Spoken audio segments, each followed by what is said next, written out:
Viesturs plēdiens, Edgars Trašeiko, Matīs Šatris, Andris Valtaiskāns, Mārtiņš Spīģis un Pauls Sakovičs. Mārtiņš Spīģis tur šobrīd tā kā hamburgerim pišķītiņ tiek saspies pa vidu, bet izlauž viņš sev ceļu un jau ir gatavs pat pacīnīties par otro vietu šobrīd no pašām beigām. Īsti varbūt viņam vēl tas neizdodas, bet viņš jau ir trīniekā šobrīd, kas jau ir labi. Un tur abi divi šobrīd iebrauc džokerī, kā viens tā kā negribēja, bet otrs teica, ka nē, vecais, brauksim abi divi. Un tātad Mārtiņš Spīģis šobrīd ir pirmais, plētēns ir otrais. Trešā vietā ir Pauls Sakovičs šobrīd. Ceturtais Vigulis un tur tālāk arī visi pārējie braucēji.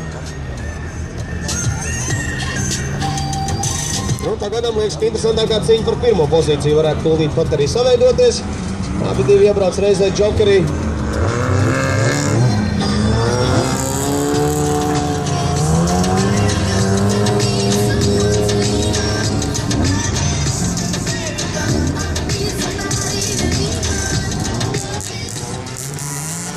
Spīģis lieliski šodien brauc, jau otro braucienu pēc kārtas viņš dominēja savā grupā.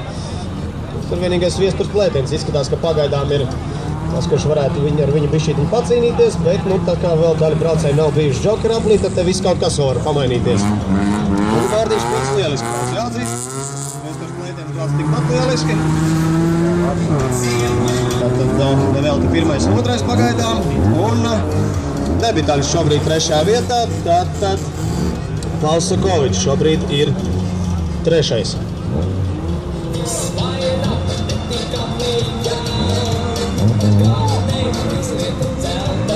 Viguls 4. Šatris ir 5. un Valtaiskāns 6. pozīcijā. Tā arī varētu tūlītās izveidoties kaut kāda cīņa, un Šatris jau ir gatavs braukt virsū Vigulim. Viguls tā kā nosacās, pozīciju nepazaudējot, viss ir kārtībā, bet vēl ir ko braukt.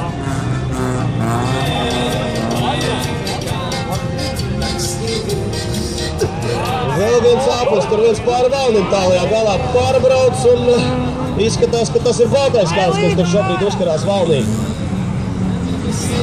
Un šeit cīņa par pirmo un trešo vietu. Vigulis lieliski iebrauc džokera aplī un šobrīd ir gatavs pacīnīties un Vigulis ir uz jumta. Vigulis apmet kūleni. Šeit pēdējā līkuma izeļā trāpa riepās un mašīna ir uz mutes.